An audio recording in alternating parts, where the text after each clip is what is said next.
आज हम सुनते हैं ओम मंडली में ओम राधे का कैसे आगमन हुआ। इस प्रकार हैदराबाद के लोग इस ज्ञान से लाभ ले रहे थे।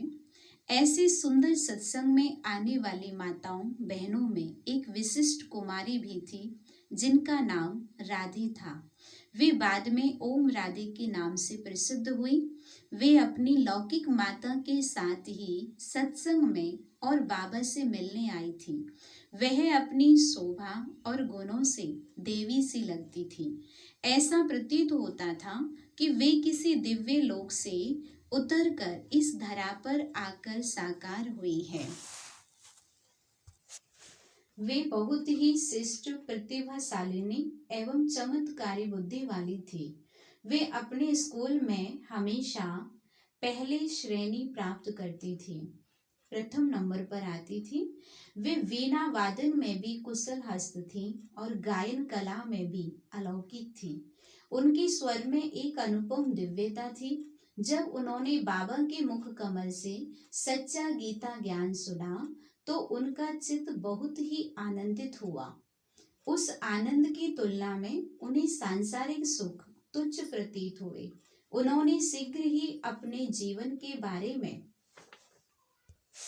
निर्णय किया कि वे आजीवन ब्रह्मचर्य व्रत का पालन करेंगी और स्वयं को संपूर्ण रीति से ज्ञानामृत पीने और पिलाने का उच्च कार्य करने में लगा देंगी। उन्होंने मन में यह निश्चय किया कि यह ज्ञान सर्वोत्तम है। दादी जी से मिलकर उन्होंने अनुभव किया कि ये कोई निराले व्यक्ति हैं जिनका मस्तक मणि की तरह चमक रहा है, जिनके नैनों में एक अलौकिक मस्ती है और जिनकी ओम ध्वनि में एक ऐसा अनुपम आकर्षण है, सुनने वाले देह की सुधि भूलकर आत्म स्वरूप में स्थित हो जाते हैं। इस प्रकार का दिव्य अनुभव करते ही राधा जी ने सिंधी भाषा में अपने अनुभव का एक गीत बनाया जिसकी कुछ पंक्तियां इस तरह से हैं।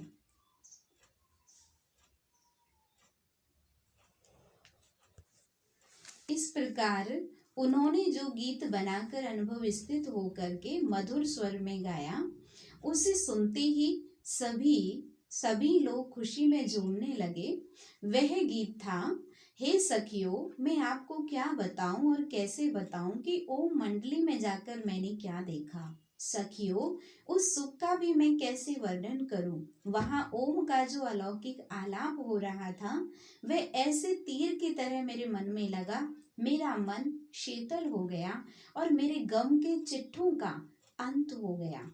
इस प्रकार जब ओम राधे ने सत्संग में आना शुरू नहीं किया था, तब एक बार दादा की लौकिक पत्नी जसोदा को साक्षात्कार हुआ था कि श्री राधे भविष्य में श्री लक्ष्मी बनेंगी और मैं उनको राज्य भाग्य दूंगी, परंतु इसका अर्थ वे नहीं समझ सकी थी। अब जब वह ईश्वरीय सत्संग में आने लगी तो बाबा ने समझाया कि इस विश्व ड्रामा में राधे का बहुत ही उच्च पाठ है और कि ईश्वरीय ज्ञान तथा दिव्य गुणों की धारणा और सहज राजयोग के अभ्यास के फलस्वरूप आने वाली सतयुगी सृष्टि में वे श्री लक्ष्मी पद प्राप्त करेंगे। ऐसा ही हुआ। वह बाबा द्वारा जो ईश्वरीय ज्ञान सुनती उसे धारण करके वे ऐसी अच्छी तरह से समझाती कि सभी को बहुत ही खुशी होती। कुछ ही समय के बाद सबके मन से यह बोल निकलने लगे थे, योगिन प्यारी ऋषि कुमारी ज्ञान की बंसी बजाए, ओम राधे विधे मुक्त बनाए, सरस्वती प्यारी ब्रह्म कुमारी गीता की मुरली बजाए, मैं थारी ओम के अर्थ टिकाए, मोह ममता की फांसी से अब जिया मेरा घबराए, पांच विकार की आग लगी श्वास वृथा जाए, माता गंगा जल वर्षाए, अम्बा प्यारी ज्ञान भंडारी ज्ञान अमृत पिलाए, ब्रह्मा कुमारी सरस्वती माता विधि मुक्त बनाए। लौकिक संबंधियों पर भी ज्ञान का रंग। अब जैसे और लोग ईश्वरीय ज्ञान से लाभान्वित हो रहे थे, वैसे ही दादा अपने लौकिक संबंधियों को भी ज्ञान के रंग में रंगने के लिए प्रयत्नशील थे, क्योंकि दादा को इस उक्ति में विश्वास था खैराफत घर से शुरू होनी चाहिए, जिसको बाबा कहते हैं मुरलियों में, चैरिटी बिगेन्स एट होम। यानी कोई भी सेवा हो या कोई भी अच्छा काम हो तो पहले अपने घर से शुरू होना चाहिए। दादा की धर्म पत्नी और बहू तो पहले से ही धर्मपरायण भक्ति भाव से भरपूर थी। अब वे दोनों ईश्वरीय ज्ञान द्वारा स्वयं को आत्मनिष्ठ बनाने का पुरुषार्थ में तत्पर लगातार लग गई। इसलिए अब दादा का ध्यान विशेष तौर पर अपनी बड़ी पुत्री की ओर गया था। इसलिए ज्ञान प्राप्त करने से पहले जीवन काल में दादा ने उस पुत्री की शादी सिंध के एक बहुत ही नामवर और धनान्यमुखी घराने में की थी। अब ज्ञान प्राप्ति और दिव्य साक्षात्कारों के बाद दादा को सदा यह ख्याल आता था कि मैंने ही अज्ञान काल में उसे काम वासना के संबंध में बांध दिया था। गोया इस जीवन में मैं ही उसके पतन के निमित्त बना था। अतः अब मेरा ही कर्तव्य है कि मैं उसे भी पवित्रता के मार्ग पर ले आऊं, इस ज्ञान के मार्ग पर। आखिर दादा का यह शुभ संकल्प भी पूरा हुआ।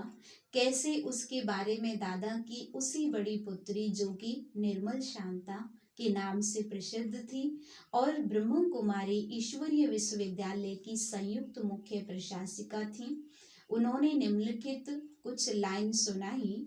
ईश्वरीय ज्ञान की प्राप्ति से पहले भी बाबा अथवा पिताश्री का जीवन सचमुच में राजाई ठाठ से और भक्ति से भरपूर था।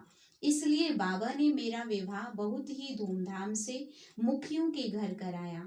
मेरे ससुराल में सांसारिक सुखों की कोई कमी नहीं थी। मैं उन्हीं सुखों में ही मस्त रहती थी। मुझे भक्ति पूजा की ओर कोई विशेष खिंचाव नहीं महसूस होता था। जब मैं कन्या थी और बाबा के पास रहती थी तब भी बहुत ही सुखी जीवन था। बाबा किसी भी चीज की कमी नहीं रखते थे और बहुत ही प्यार से पालते थे। परंतु जब पिताश्री में परम पिता परमात्मा शिव की प्रवेशता हुई तो मैंने देखा कि अब बाबा का हमारी ओर पहले जैसा लगाव और ध्यान नहीं था। मुझे ऐसे लगता था अब हमारे बाबा इस अलौकिक मस्ती में मस्त रहते हैं और हमारे लिए तो एक वृत्त साधु ही बन गए हैं। अब मैं जब भी अपने लौकिक माता पिता से मिलती तो वे दोनों मुझे ज्ञान ही सुनाते। उनके मन में मेरे कल्याण की भावना थी। वे सोचते थे कि यह भी ईश्वरीय मार्ग पर चल पड़े तो यह क्यों ईश्वरीय आनंद से वंचित रहे। आखिर एक दिन उनकी यह शुभ भावना की विजय हुई। उस दिन कोई त्योहार था और बाबा ने मुझे भोजन के लिए घर बुलाया था। जब मैं वहां पहुंची तो मैंने देखा कि वहां कुछ माताएं, कन्याएं आदि ज्ञान सुना रही थी और उनमें से कुछ एक ध्यान अवस्था में रास कर रही थी और वह रास पहले तो मुझे अच्छी नहीं लगी, परंतु मैंने देखा कि जो महिलाएं रास कर रही हैं उन सभी से मैं अच्छी तरह परिचित हूँ, जानती हूँ। रास करने वाली माताओं को उनकी अद्भुत रास को देखकर मेरे मन में यह संकल्प आया कि जिस प्रकार की दिव्य रास ये कर रही हैं, यह तो कोई इस कला का विशेषज्ञ भी शायद नहीं कर पाएगा। ये माताएं जिन्होंने कभी ऐसा रंग ढंग सीखा ही नहीं, इसे इस अलौकिक रीति से ये कैसे कर रही है। हो ना हो इस समय ये इस संसार के भान में नहीं है और दिव्य चक्षु द्वारा श्री कृष्ण और देवलोक की कोई रास देखते हुए उसी तन्मयता से ये रास कर रही हैं। उनकी मुद्राएं और हाव भाव ऐसे थे जिन्हें वे सांसारिक स्थिति में 1000 मिन्नत किए जाने पर भी नहीं कर पाती थी। उनके मुख पर भी शांति, प्रभु प्रेम, सात्विकता की ऐसी रेखाएं दिख रही थी जिन पर मेरी दृष्टि पड़ने से मेरा मन बोल उठा कि ये अवश्य ही प्रभु मिलन का सुख लूट कर कृतकृत्य हो रही हैं। जब वे ध्यान अवस्था से कुछ नीचे उतरी तो मैंने उनका अनुभव सुनने की इच्छा जाहिर की। उनमें से जब एक को मैंने निवेदन किया तो देखा कि अभी तक वह उसी मस्ती में ही थी और उस सुख का रस स्वादन करते हुए वाणी तक नहीं लौटना चाह रही थी। उन्होंने धीमी सी आवाज में केवल इतना कहा था, कल बताऊंगी। मुझे उसका अनुभव सुनने की इच्छा थी, इसलिए जाते समय मैंने बाबा को कहा, बाबा कल कार भेज देना, मैं आऊंगी। बाबा ने कहा, अच्छा बच्ची, कल देखा जाएगा। मुझे ये उत्तर अच्छा नहीं लगा। मैंने कहा, बाबा आज आप ऐसा क्यों कह रहे हैं? बाबा ने कहा, बच्ची अपना विचार तो कार भेजने का ही है, परंतु बच्ची देखें कल क्या होता है। मैं बहुत नाजों से पली थी, कभी मैंने बाबा के मुख से ऐसा उत्तर नहीं सुना था। अज्ञानता के नशे में मुझे बहुत क्रोध आया। मुझे लगा मेरा अपमान हुआ है। पहले मैं बाबा से यदि आकाश के तारे भी मांगती तो बाबा उनके लिए भी ना नहीं करते, बल्कि उन्हें भी तोड़कर ला देते। आज मैं कार भेजने के लिए कहती हूँ और बाबा उसके लिए यह उत्तर दे रहे हैं। तो वो थोड़ा देह भान में समझ रही थी इस बातों को। मैं कार में बैठकर ससुराल जा रही थी। बाबा भी मेरे साथ बैठे थे। वे मुझे ससुराल छोड़ने आए थे। उतरते समय मैंने उसी क्रोध की लहर में कहा, बाबा आप कार नहीं भेजना, मैं कल नहीं आऊंगी। मुझे याद है तब बाबा ने मुस्कुराते हुए कहा, बच्ची क्या तुम यह जान सकती हो कि कल क्या होगा? मैंने कहा, आखिर कल होगा क्या? कल देखेंगे। ससुराल में पहुंचकर मैं रात्रि को सो गई। कोई 2-2:30 बजे होंगे। अचानक ही मैंने देखा कि बहुत तेज लाइट है और पास में बाबा खड़े हैं। मैं जाग गई। मैंने सोचा कि रात्रि को मैं बाबा से बात करके ऐसे लौटी थी ना, थोड़ी गुस्सा में, शायद इसी कारण ही बाबा मन के सामने आ रहे हैं। परंतु कुछ ही समय के बाद मुझे फिर वही साक्षात्कार होने लगा। मैं समझ नहीं सकी। मैं फिर सो गई। तीसरी बार मैंने फिर देखा, मेरे सामने बाबा खड़े हैं और उनके साथ ही श्री कृष्ण खड़े हैं।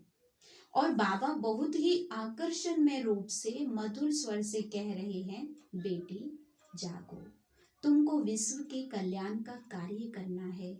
बस ये महावाक्य एक दिव्य बाण की तरह थे जो मेरे मन को अच्छी तरह लग गए।